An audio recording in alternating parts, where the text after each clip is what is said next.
All right, coming up next, I'm joined by Katelyn, Tocci, and Alex Sear, and we unpack probably the biggest rivalry in athletics in generations. These two guys, Josh Kerr and Jakob Ingebrigtsen, they don't like each other. They're super public about it. We talk about who's the villain, who's the good guy here, if there is a good guy or if they're both villains, why this is such a delicious story, and why it's kind of important for running and why you should care, even if you don't care about track and field. This is something that is worth knowing about. Everyone's going to be talking about it in the Olympics this summer. It's going to be probably one of the most hyped events in the Olympics this summer, the 1500 meter final and the throwdown between these two guys. So we share our thoughts on that. Then we roll right into what I'm calling Gelgate. It's this controversy in the trail running world, in the ultra trail running world, around a emergent boutique brand called Spring Energy. It's been accused of producing a fraudulent gel that just like totally underdelivered, like less than half of what it claims. And we unpack what's going on with that and why I think it's more than just about a crappy gel, why it's about the state of the sport, the state of the industry. It's about influencers. It's about whether we like to hate and hate to love influencers, pulling in that aspect of this story. And it's a really interesting one. So we delve into that. And then finally, we talk about the heat. You know, June, summertime's right around the corner. We discuss how we approach training in the heat and some tips on how to survive the heat as well. Katelyn, she lives in Costa Rica. She's battling the heat 12 months of the year. So we pick her brain on that. All right, let's get into the show.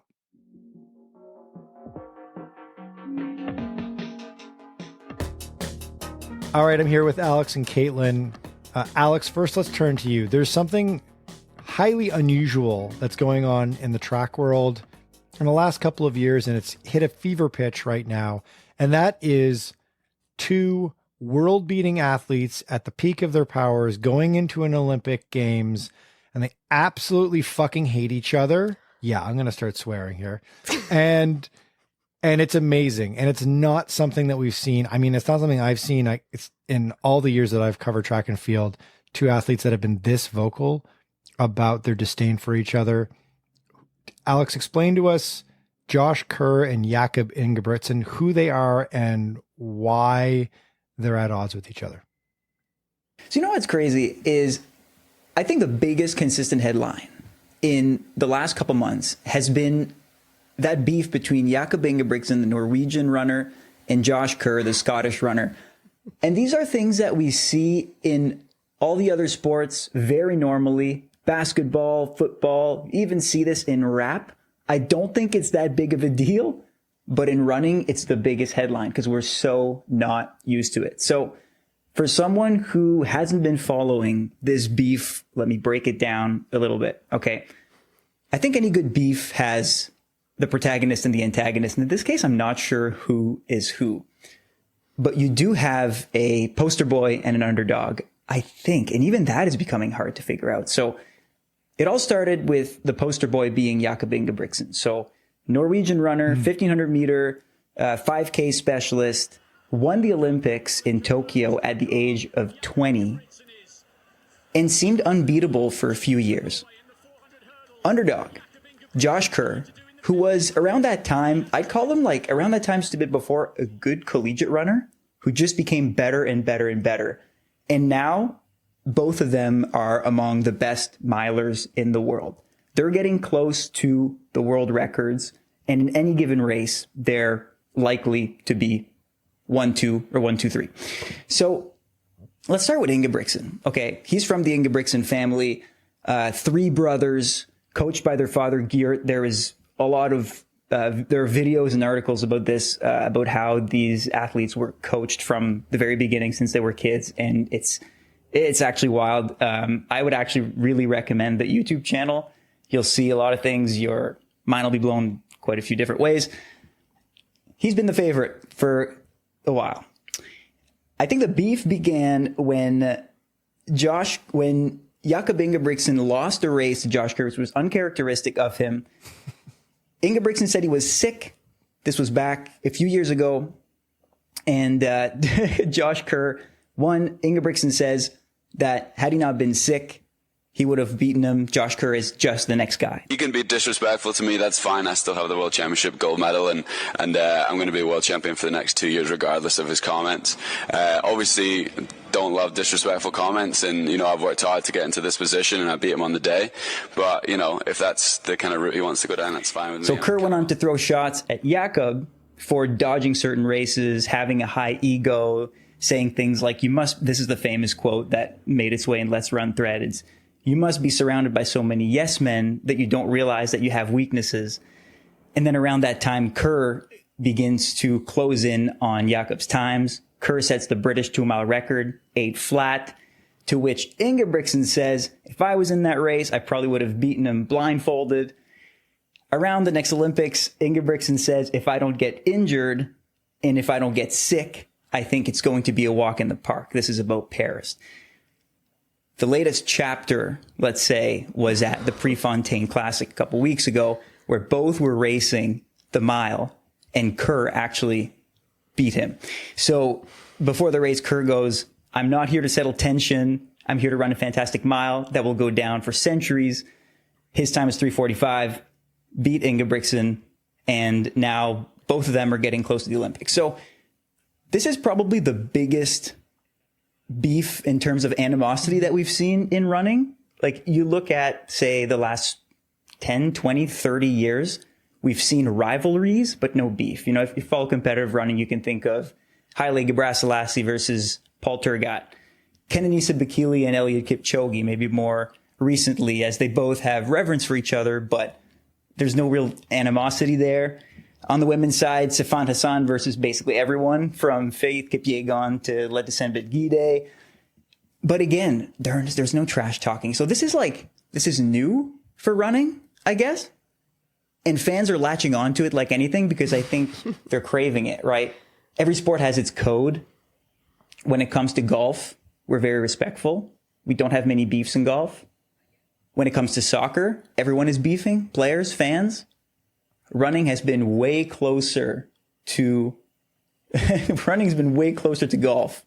And I think fans have been missing out on, hearing what athletes actually think. So now all of a sudden the 1500 in the Olympic is going to be the most hotly contested event, because I don't think any other race is coming with this much beef. Yeah, this is something that you normally anticipate from something like 100-meter final, when you're dealing with these massive egos, huge world stage, a lot on the line. But in this case, it's the 1500, which is, you're right. It's sort of more like, historically, it's given more kind of PGA vibes than heavyweight boxing match vibes. And yeah, these guys really don't like each other. I think what's cool about this as well is this is also coming at a time going into the Paris Olympics where there's been a little bit of added interest in track, and the streamers are getting involved. So the Ingebrigtsens have a docu-series coming out on Amazon Prime, presumably right before the Olympics drop. And I'm really interested to watch that. I'll be like, insert, thriller popcorn emoji. I'll be like devouring that docu-series in the hope that Jakob says something really dickish, as he often does, about Josh Kerr in the series. And then we can immediately turn our focus to Kerr on social media and see how he responds. Cause obviously Kerr is not going to be getting the same sort of treatment because he's not quite the celebrity yet that Ingebrigtsen and that he and his brothers are. So this is fantastic stuff. This is this is the drama I come for. Sports are, we forget sometimes sports are not just competition. They're also entertainment. Right. And this is melodrama. This is a soap opera. This is great. This is who do you guys think the villain is here? And who do you think the good guy is here? It's kind of it's like, as you alluded to off the top, Alex, it's sort of tough to pick who the real villain is here. I mean, Ingebrigtsen doesn't help himself because he just looks like a villain from a Hollywood movie. He looks like a bad guy in Raiders of the Lost Ark, so he's sort of easy to paint as the bad guy. And he also just says these things where you're just like, Like there's a super cut of him on YouTube saying like D-bag things left and right for like 18 minutes. And it's just like, he's just like, no one can beat me. And like, even at Prefontaine Classic, I noticed in the mixed zone, the area where the athletes are corralled to speak to the media afterwards, Ingebrigtsen starts answering questions about his race tactics. And he's like, and one of the journalists is asking him what I think the journalist thought was going to be a tough question about how, like, are you going to change your tactics? You've done the same thing now for the last couple of years. And now you're kind of alluding to like, now you're starting to get beat. And are you going to have to alter your tactics? And Ingebrigtsen was just like, he was so like, he looked at the guy like, you're a fucking idiot, man. And he looked at him and he was like, I race 20 times and I win 18 times out of 20 with the same tactic. Would you change your tactic if you had an 18 out of 20 success rate? And the journalist was just like, I guess not. And he's like, exactly. So why would I change? And it's just like, seems like it was an innocent question. I know, exactly. Yeah, I was just poor like, guy. I was horrified. Yeah. I think it's a fair question as well. Yeah. Right? Yeah. Anyway, I guess I didn't let you guys answer. Who do you like in all this? Who are we rooting for in the Paris Olympics? We're going to get, presumably both these guys make the final, which they probably will because they're the best in the world. Who are we cheering for? Are we cheering for either of them or are we cheering for somebody else? Like, yeah. I'm going to be honest, going back and forth, I don't know. I mean, I'm not as into this world as you guys are, but I did watch some of the interviews yesterday and just kind of with I think the attitudes and what I'm hearing from you guys. And I kind of am Team Kerr. Team Kerr based on vibes. Okay. Based on vibes because I don't know. I think you can make a case for both being the villain. That's why my pick for the Olympics, I'm going not so far off the map. And I'm going to pick Yared Nuguse. So he's the third. Yeah. I knew you were going to go with component. that guy. Yeah. Really? Well, it's a 2-person beef, but it's a 3-person competition. Yeah. So the part that people don't look at and don't realize is that a split second behind Kerr and Ingebrigtsen at every race is this American runner who's just out of college, who seems to not care at all and be not interested whatsoever in any type of beef. Well, the word on the street is that his hobby outside of running is caring for turtles. He's a peaceful I like him. guy. Okay. Yeah. And So good. I think what might happen is if Ingebrigtsen and Kerr wear themselves down for months, focus too much on each other, this might just pave a good path for Nuguse, who's very much on his way up. He's improving every year. Of course, Kenya and Ethiopia always churn out a couple, 328, 329, 1500 meter runners every year. The win could eventually go to someone else. I think we automatically think that it's going to be contested between these two because they're the two who are most present in the media. And it might be. They're incredibly talented runners. And a part of me wants to see the two of them, cruise down that home stretch and battle it out, try to find a winner and continue this beef, right? Because it gets eyes to the sport. But, Nuguse has less on his mind, I would imagine, before the race. And if I had to pick a villain between the two of them, I think Ingebrigtsen's the villain. At one point, there was a culture around Ingebrigtsen as the next one. He withstood the tough training that his dad subjected him to. He learned from his two brothers. He was just a quiet kid, working hard, winning crazy races.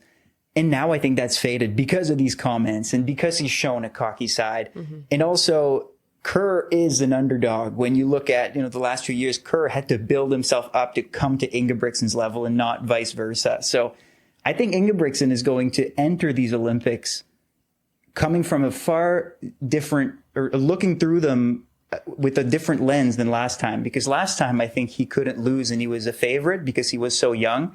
Now the act is a little bit tired. And I think Kerr's gained a fan base and Nuguse is gaining a fan base too.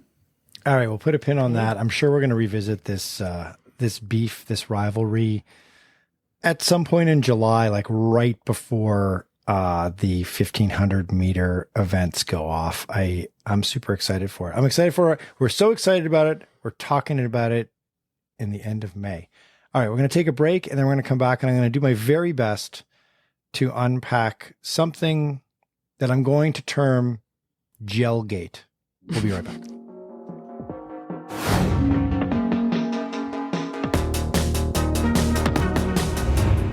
All right, and we're back. Gelgate. I'm calling it Gelgate because anything that's controversial, that's a scandal of some kind, that alludes to a potential conspiracy gets gate thrown at the end of it. And like, I don't know, it's smooth. Gelgate. Basically what's going on here is this. There is a company called Spring Energy, sort of this boutique energy company based in San Francisco that's had a pretty meteoric rise in the last couple of years. It's still quite small in the grand scheme of things. It's no Goo or Morton or whatever. Their whole conceit, though, is that they are producing gels that are easier on your tummy, don't cause GI issues, and they're all natural. It's whole food based, and that somehow with some of their products they've jammed in a huge amount of carbohydrates and overall calories into a very small pouch, a very small serving size. So that it got everyone excited, particularly, Katelyn, ultra runners. Because when you think about running like 100K, 100 miles, your nutrition plan becomes like a make or break thing. It's a big part of the performance, certainly with marathon runners as well. I mean, we've seen the rise of Morton in the last 6 or 7 years. And that was around this idea that if you get your fueling right, you're going to have a great deal of success. So what happened here was this. The last couple of months, particularly on Reddit, but other social media platforms as well, ultra runners in particular started murmuring about this one particular gel called Awesome Sauce, which I think is a really stupid name, but whatever. Awesome Sauce, that these kind of like up and coming influencer, coach, celebrities, this husband and wife couple had been pushing pretty heavily, and other people like Sage Canaday, who's kind of a known ultra influencer athlete guy. He's sponsored by Spring as well, so he was pushing this product. And a lot of people started buying it because it claimed to have 180 calories per gel and 45 grams as well, which is a lot, right? And so ultra runners started using it, but many started reporting like they just didn't feel good. They were bonking really hard in races, falling apart, and they would have an empty feeling even after consuming like multiple gels. They just didn't feel like they were working. So some runners started investigating this, started experimenting, started doing little like ad hoc home lab tests. And there was like rumors floating around that the gels weren't all that they were marketing themselves as being.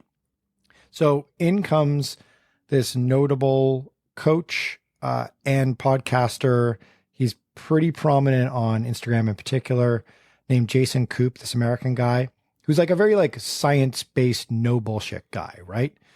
So he comes in, he's like, I think he sort of smelled a rat and was suspicious in the onset from what the vibe he's given off in the reels is like that he put out the last couple of days suggests that he'd sort of like thought there's something was up with this product all along. Spring's Awesome Sauce is not all that it is cracked up to be, and I am pissed.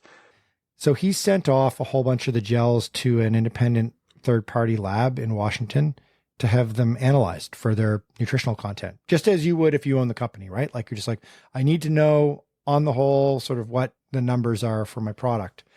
Sent it off, got the results back, put out a string of reels on Instagram that unpack this whole fiasco. Turns out they have less than half the carbohydrate and overall calorie count than what they're advertising. It was 75 calories and 18 carbs. That's in contrast to 180 and 45. I mean, it's a massive difference, right? That's nothing. And then he excoriated the brand and also this husband and wife coaching team, Megan and David Roche, who run a private coaching company called Swap Adventure Team, kind of a weird name. And they've really risen in the last couple of years. They've got quite a few known athletes in their orbit, like people like John Kelly, the guy who finished the Barkley marathons a few times now, is kind of like a bit of an ultra legend in certain circles. I mean, that's somebody you really want kind of fronting what you're doing, because, you know, he's the guy who can survive doing the Barkley multiple times. And they've got also this kind of like super positive vibes thing going on with what they do. And I think that Coop sort of felt like this couple really got behind this gel. They really pumped it at first. They kind of insinuated that they were behind developing the gel or the concept of the gel. And now subsequently what's happening is this couple is sort of taking a step back, and they're saying, oh, we were never formally involved with this. We never really developed this. And in fact, we never even actually took the gel. We never used the gel ourselves, and their athletes don't use the gel. So it's kind of like trying to wash your hands of this whole scenario. But what's happening now is the company Spring Energy released a statement basically saying kind of two things at the same time. They're saying the gels in question that were tested may have been part of a lot or a group of gels that maybe had some QA issues or were inconsistent in some way, and that might explain it. And then they also sort of the bad batch. Yeah, the bad batch. The batch with the less stuff in it. And the second thing they said is like that they think that maybe they're going to revisit their formulas.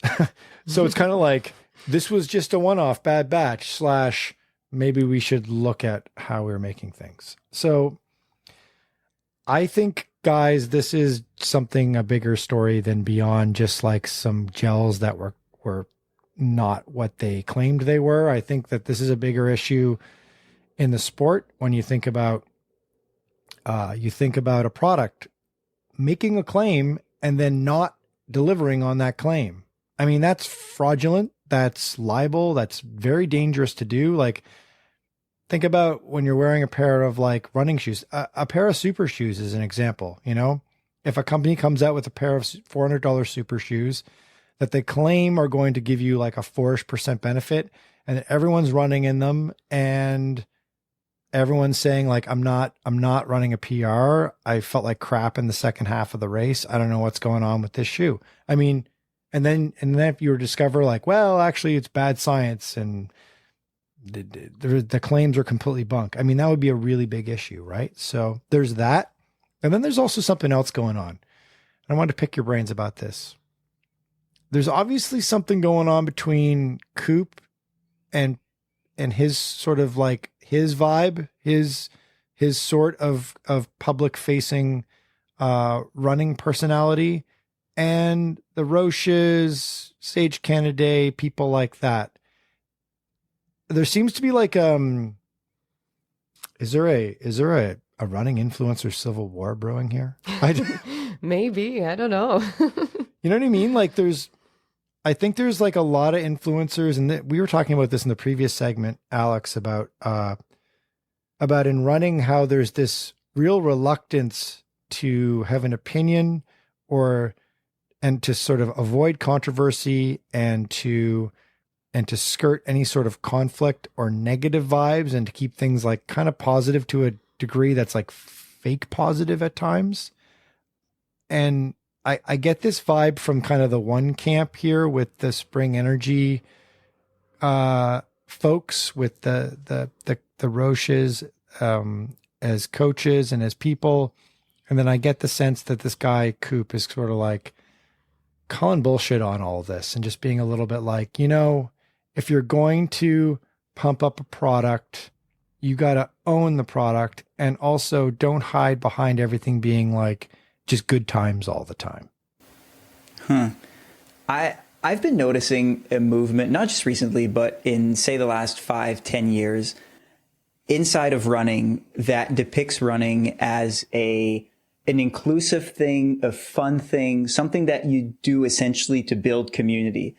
I'm not disparaging that. I think finding hobbies to build community is a good thing. The issue, I think, is when someone jumps into running with only that in mind and doesn't take into account the fact that, like, also, if you start running and training, this is a very hard thing that you're doing. And you need to lean into the hardness of it to really, well, this is where my opinion falls in. This is the best way to do it is to challenge that hard part. But whether or not, if you challenge the hard part, you need to understand that there's a science that goes to it. I know there's a gentleman right now who's running through Canada. He's running across Canada. Okay. And it's an incredible feat, right? It's a Terry Fox-esque thing. He actually just passed the point where Terry Fox unfortunately stopped, Thunder Bay. He's something like 40 or 50 days in, and he's running 75 kilometers every day. Wow. Now, that's an incredible feat.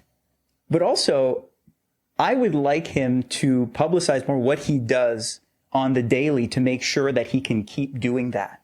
Because he's not running across Canada on vibes alone. Yeah. And you can't run an ultra on vibes alone. And you shouldn't finish a marathon on vibes alone. If you're doing it for the fun, for the community, for the stunts, that's cool. But you also need to back it up because this is hard stuff. So, I don't know. I don't do ultras. I think that if I were to do ultras, I would hope that I would inform myself and get the right gels, but also maybe not. Like why would I know that this, what's it called? I forget. Awesome sauce. How could I forget that? Come I on, would know Alex. that awesome sauce isn't good. I think it's irresponsible on their part. And at worst, my most pessimistic take is that they were preying on this idea of we're just running for fun. We're trying to build community and we're going to buy whatever's out there because it's likely safe. And a lot of people suffered for it. So yeah, I think that's awful. Katelyn, do you run your ultras on vibes? Is it all vibes? I do not. It's not vibes. And I think I've mentioned in one of the previous podcasts, like that, like our running club saying is run for fun. However, I'm very competitive. I know that maybe earlier in my running career, I'd say, oh no, I'm not that competitive. I just like to have fun. And I do like to have fun, but I am very competitive. And there's a huge part to that as well. And yeah, whenever I've also been approached, I feel like when you're approached with a product or people want help with a product, I've always been really upfront with any of the brands. And I've said, I need to try it first. I need to use it for a few months. I need to use it in a race. And then I'll let you know if it's something that I can help you out with. And that's always been kind of like the rule with me. I've never, someone's, come up to me and say, well, can you use this? And can you post about this? And well, I can't unless I try it out. Unless I see if I really like it. And if I really like it and it's working for me, I'd be happy to help you out, like in any way that I can. But I'm a really firm believer in, like what Alex is saying, you're not just going to put your faith in something because it says that it works. You've got to make sure it works for you and be 100% sure that it works for you. And then, and then stand behind that product. At least that's the way that I've always kind of approached those situations.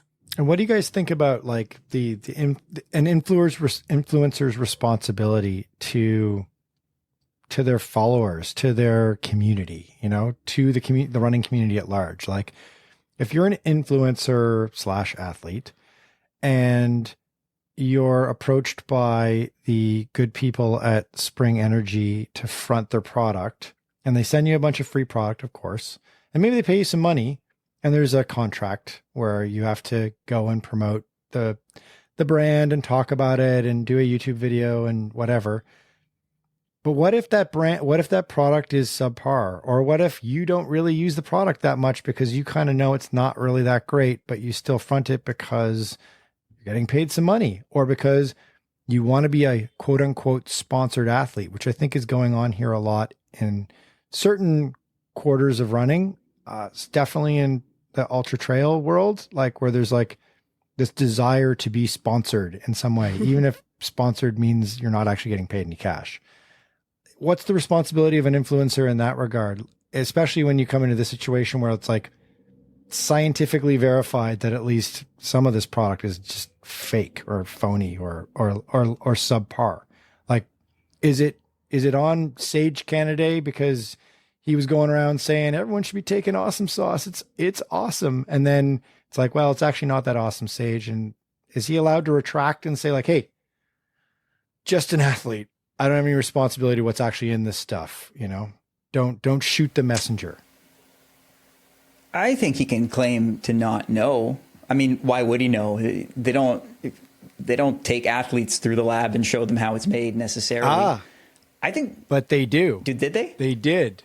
So if you go, I don't know if it's still up there, but if you go to the Spring Energy homepage, they have this video with like literally all of their influencers and athletes getting a tour of the production facility. So they do. Were they lied to? But they were perhaps lied to. though? Either lied to or perhaps, like, in fairness to Spring Energy, maybe their just quality assurance was non-existent. And they were just like, at the beginning we did some rough math and we were jamming all these different fruits and whatever into this paste, into this sauce.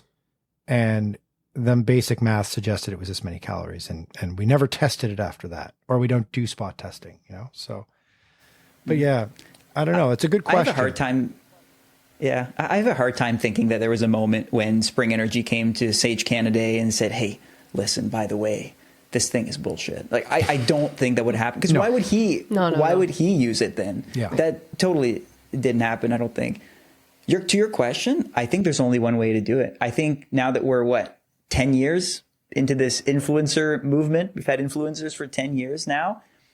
People are understanding. And their viewers, not influencers, but viewers, are becoming good at pinpointing which influencers are only in it for the money, because they'll likely rep a bunch of weird stuff, and a lot of it, a quantity of stuff. And then eventually these influencers fall by the wayside. I've met a few influencers, and I'm starting to realize the good ones actually believe in the product that they're talking about, because that will ensure their longevity too. It's also good for them in the long term to only advertise products that they believe in.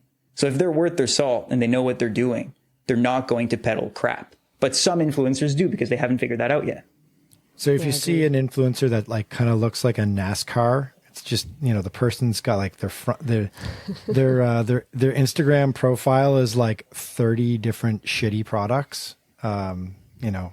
It's a red flag. Question mark. Last thought I have on this, Katelyn, before we move on to the next topic is, do you think that, because you're deeply entrenched in the ultra trail world, do you think that there's a little bit of an existential crisis going on right now in the ultra trail world that might be kind of percolating or sort of forcing an issue like this, where there are a lot of athletes who really want this to be their profession and they want it to be professionalized, and they see these sorts of brands and any sort of sponsorship, even if it's like a no money sponsorship, is at least kind of creating this sense that they're being taken seriously and that it's a professional realm. Is that an issue that's going on right now in the ultra trail community? Yeah, I kind of only thought it was an issue down where but now listening to this, I'm feeling like it's happening all over, because I do see it here as well with the ultra runners that we have here in Costa Rica or, in Central America. And now I guess we're seeing it all over. But yeah, I kind of feel like maybe the athletes will feel as though they're being taken a little more seriously.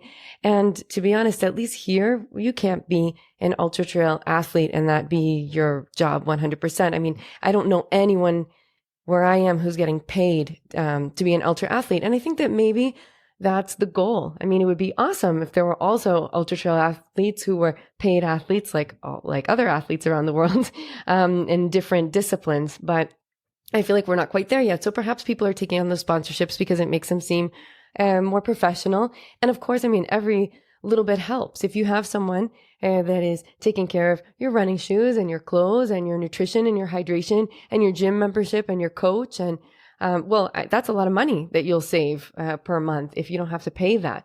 But I just do always feel like I'm always going to say, I just hope that people who are using the products really stand by the products, and they're using the products because they want to and because they think that it's something that's going to benefit other runners and that it works for them. But yeah, I absolutely do see that's something that's going on for sure.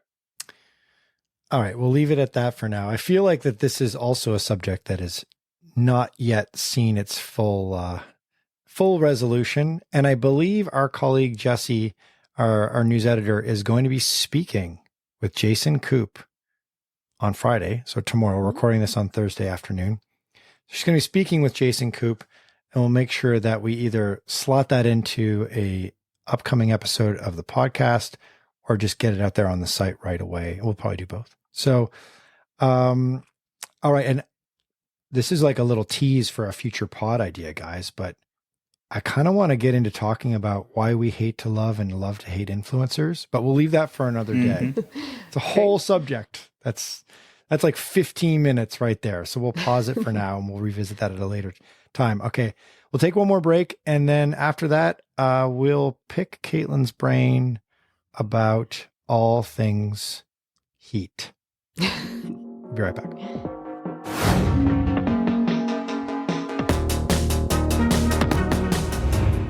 All right, and we're back. Last topic of the day. Katelyn, I'm going to turn to you. You are the queen of the heat. You are constantly being pulverized by hot, humid conditions because you are a American living in Costa Rica.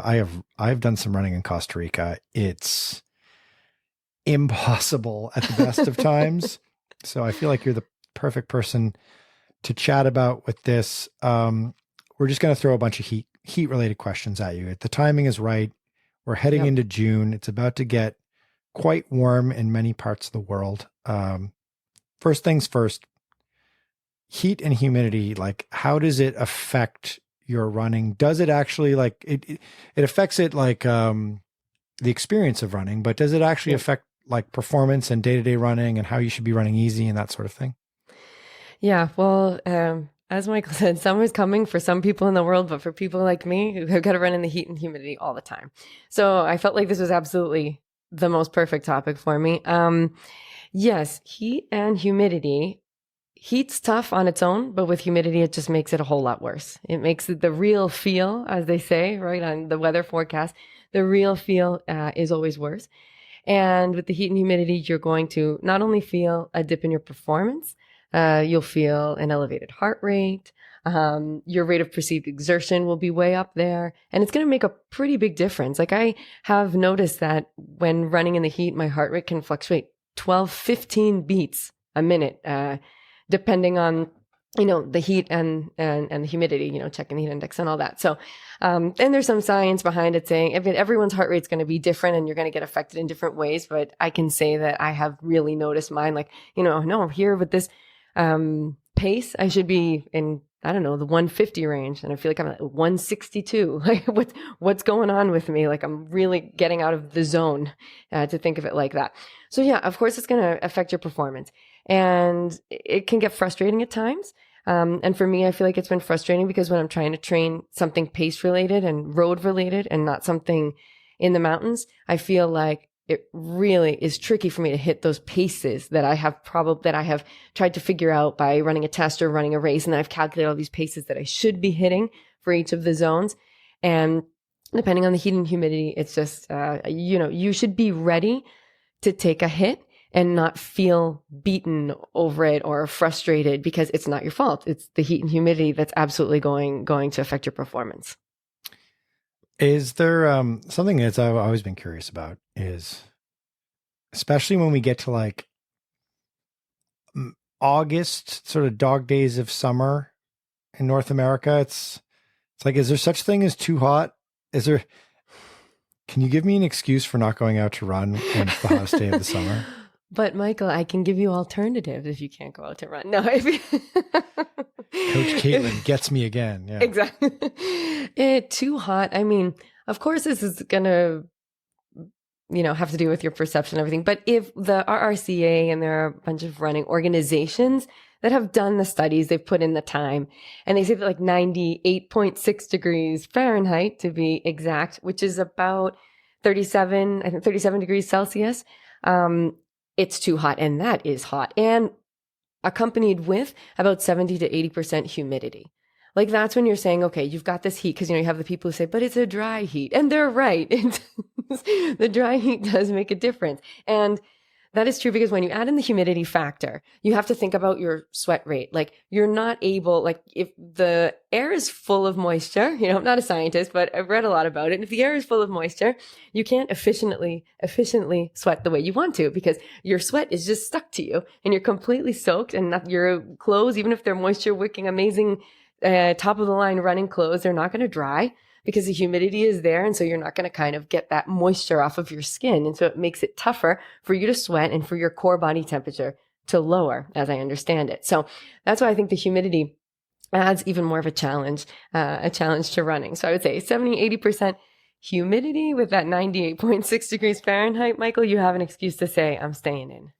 Yeah, I'm TMI, but I'm a sweater. And I've always kind of wondered if like being a big sweater is a good thing or a bad thing, or kind of like a combination of both. Cause like, I know that sweating is a natural response and a defense mechanism and a good thing. And it's kind of like one of the things that makes humans, right? It allows us to endure and become endurance athletes. But I also kind of wonder if sometimes when I'm sweating a lot, if it's just like sending this horrible, like psychosomatic response, like where I'm like, like, this is dangerous. You're dying right now. Stop what you're doing. Slow down. And I fear heat in any racing situation, and I'll drag myself through heat in a long run, but it's not pretty. And I've actually always been interested in like, what my sweat rate is and doing sort of the science of it. Alex, have you ever done any of that? Like, have you ever done the figuring out what your sweat rate is, gone to a lab, anything like that? I never have, no. And I had the opportunity for it because we went through this exercise physiology lab when I was in university and tested a bunch of metrics, but never sweat. Maybe it's because we live in Canada and that 37 degrees Celsius that Katelyn describes, we barely ever hit here. Right. I'd say right here, you hit it maybe 2 or 3 times a summer in the middle of an afternoon. So we're probably not even scratching that surface, I suppose. But I don't know. I'm not that much of a sweater. I actually enjoy the heat, but I wonder, and this is a question for the scientists, how much of your own ability to take in heat has to do with your adaptation, even on a month-to-month basis. And this is an anecdotal question in theory, because I have this vendetta against one race here in Canada. Okay. It's the Ottawa race weekend 10K. Yeah. I've only done it twice, 2015 and 2022. Both times I bonked horribly in a 10K, which is, you don't bonk in a 10K that easily. What happened both times was that it was 26 degrees Celsius outside, which for Americans and especially Costa Ricans is not that warm. But for a Canadian who just went through a winter and hasn't felt 26 degrees in possibly 9 months, it's sweltering. It's like the ninth ring of hell. Yeah. Sure. Every year it's like that too, because it's in the last weekend of May and they just seem to always have hot weather. And it's been like that for me and others who've raced it in other years. People have a hard time racing there. And then a few months pass and then it's August and I'm running and I'm doing a workout or a race and it's 26 degrees and I take it like a champ because I've done that for a few months. Is that in my head? Or is that an actual physiological adaptation that you undergo in such a short time span? I don't even know if that's possible. Has there been any research on that? Like, I feel like that is a really valid question. It's something I think anecdotally, I experience it particularly. I was just talking about this the other day, running the Chicago Marathon in the fall, which means that I'm going to have to train. My peak of my training will sort of fall in around like August, right? I'll be really ramping up in August, doing very hard workouts, lots of volume, lots of running, which just means it's running in the heat's going to be inescapable for me. And I always find by the time I get to that place, I'm starting to get, my joke is just as I'm starting to get used to the heat, it starts to cool down in September. So I don't know if that is, if there is sort of like is this a psychological effect or a physiological adaptation? That's a really good question. And I wonder because also anecdotally here, we have a lot of races in Costa Rica, a lot of ultras, and they're all hot. Almost all of them are hot. Like you're going to find very few that are going to be up in the mountains, and there are a few, but most of them are hot at some point. Even Moon Run, which is in the cloud forest, is hot because once we get there, there's not much elevation there. So there have been instances where when the North Face Challenge races, we used to do one here in Rincon de la Vieja, and we still do the race, but it's not a North Face Challenge anymore. And I remember with those races, they used to bring some elite runners, sponsored runners from the States, and perhaps from other places around the world as well. I don't remember, but it was from the States, and they would come and we would run Rincon de la Vieja. And I remember, we would, and they would bonk horribly, and where, we live there all the time. We train there. We train in the heat. We're in the heat constantly. We're the locals.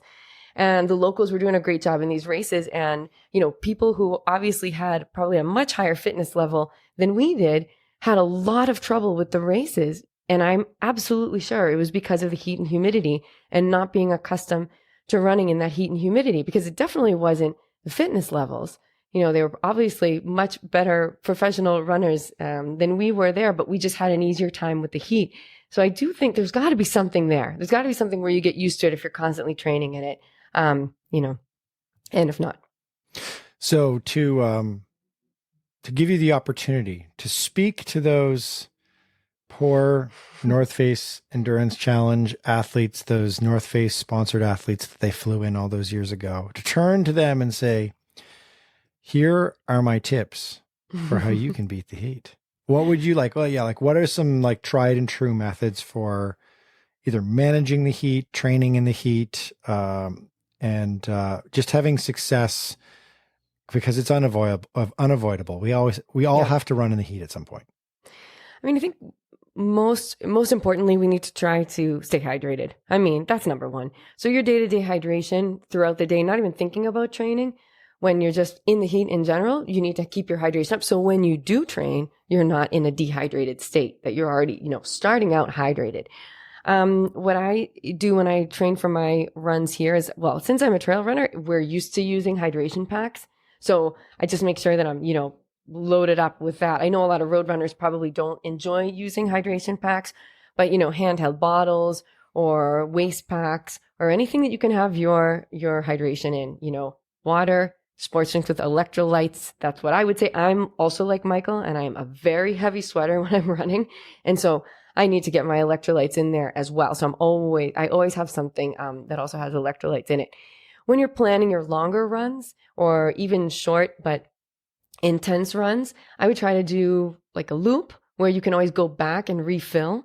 So you've got, a cooler in the back of your trunk or a little cooler outside of the car that you can just kind of run by and grab, bottles of water, bags of whatever you have there, you can refill. If that's not an option, think about places where there are places you could jump in and run and buy something like a bottle of Gatorade when you're on the run. Like you've really got to plan out these runs so you stay hydrated. And I just think that that's the most important thing, because that's where people will start bonking, getting dehydrated. So that's number one. That's the number one tip I have. All right. Finally, I mean, let's do our public service message here. Like, have either of you ever had a major issue, like physical issue in heat, like a scary moment? And if so, or if not, like what are the, it's like there's pushing hard and then there's like danger of collapse and ending up in the hospital. Like how do we stay away from doing that? I have an experiential story. Oh. I still don't have the solution for it. Okay. I was in Montreal visiting with my girlfriend, and it was a heat wave. This was 3 years ago, and every day it would go up to 35 degrees. So I resorted to running in the mornings. Mm-hmm. And the morning runs were fine, 18, 19 degrees Celsius, very comfortable actually. Break a sweat near the end. One morning I ran a 10-miler, an easy 10-miler. Went home, had breakfast. We drove into the city. We spent all day in the city going to restaurants, walking around. We got some ice cream, had a really good time. Drove back to our Airbnb, went to a dinner place. I ordered hot wings. When I hear myself, this is a terrible strategy for a good, healthy day. Okay, so I had the hot wings. finished them and then went straight into heat stroke. I saw black dots and almost lost consciousness. I had to do the thing where you put your head between your knees and ice on your neck and drink a lot of water. It was a heat stroke. So delayed onset, but I think what I learned from it was that sometimes you can finish a hot run feeling fine, but those hours after the run are important for your recovery. You need to keep drinking water, which I hadn't done. Maybe stay away from the hot wings. I don't know. And otherwise, just be conscious that the run doesn't end when the run ends, when it's warm. So I've been able to stave off future heat strokes that way, but it was scary. I mean, it's not that I was putting in higher mileage than usual, not running harder than usual, but I hadn't adjusted for the heat. So I'm trying to be more conscious of that now. So yeah, and I think even you made a really good decision by, picking the coolest time of the day to run. You're going to say, because that's another really important thing when you're training through the summer months. Think about early morning or think about in the evening when the sun's down. So at least one of those factors aren't there. So to think that you went to all the trouble to do that and still felt and still had that issue in the evening. I mean, you were making the right decisions there. So you really just have to, like you said, hydrate after as well. Super important, and prepare for that. And I'm sure that you had on, a light, loose clothing, you prepared for it and everything. Anything can happen, but you've got to make sure you get all those factors in there. So when you did experience the heat stroke, what did you like ice on the back of the neck? Like, what did you do to cool down your body? Yeah, ice on the back of the neck, sipping water as much as I could. Yep. Left 2 hot wings in the plate and sat down, head between the knees, just trying to cool myself off as much as I could. Mm. Yeah, I guess it's like bad news when your skin is dry and hot and you're feeling super dehydrated and seeing sort of the black spots or white spots. Bad sign, very bad sign. It's like, I think our bodies are like, it's like when you take a roast out of the oven after a couple of hours and you leave the heat thermometer in and the temperature actually keeps going up for like 10 minutes after you take it out of the oven because of like the pressure and the intensity of that heat coming out of the roast. We're like roasting ourselves when we're running. Anyway, okay, so we'll share our sweaty war stories on the run. I'm sure at some point in July and August as we're suffering through all of this, and then Katelyn will roll her eyes at us because she's in a perpetual state of heat exhaustion. All right, we'll wrap things up for this episode. If you do not follow what we are doing on social media, obviously do that. Our colleague, teammate Jesse Carveth, and myself have both joined Alex Sear in the real game a little bit. We're starting to pump out these little short form vertical videos. Jesse and I are focusing mostly on kind of like what's important to know in the running world on a day-to-day basis. Actually, just before jumping on this pod recording, I cranked one out where I was talking about why athletes getting paid for winning a gold medal in the Olympics might change the Olympic movement forever and what the ramifications will be of that. And I'm sure we've got a lot to talk about. There's all kinds of different things happening right now. So keep an eye on that. Follow our Instagram and newsletter. We're moving to 5 days a week. We're cranking out the hits. We've reformatted a little bit. Looks nice and elegant, nice and clean, I like easy to it, read. Yeah, it's really nice. And Katelyn just sent one out today. So subscribe to our newsletter. You can go to our site, marathonhandbook.com, to subscribe to the newsletter. And YouTube. YouTube is a must. Alex Sear is weaving incredible shoe review yarns. He's nailing it every single week. What was this week's what's the upcoming video? What's the one you've got in the hopper right now? It's the New Balance Fuel Cell Super Comp Elite V4. It's a song in my head because it's the longest shoe name I've ever heard. Coming out on Sunday. So the New Balance Super Shoe that looks like a Transformer shoe, and that I've gotten to wear quite a bit at this point. I've seen a draft of this video, and it's awesome. So subscribe to our YouTube channel, and you'll get that served up to you every week, and all kinds of other stuff, including a video version of our podcast. which you can find on YouTube. Subscribe to our podcast if you don't already, and give us a 5-star review. It would help us out a lot with what we're trying to grow. And thanks so much for listening.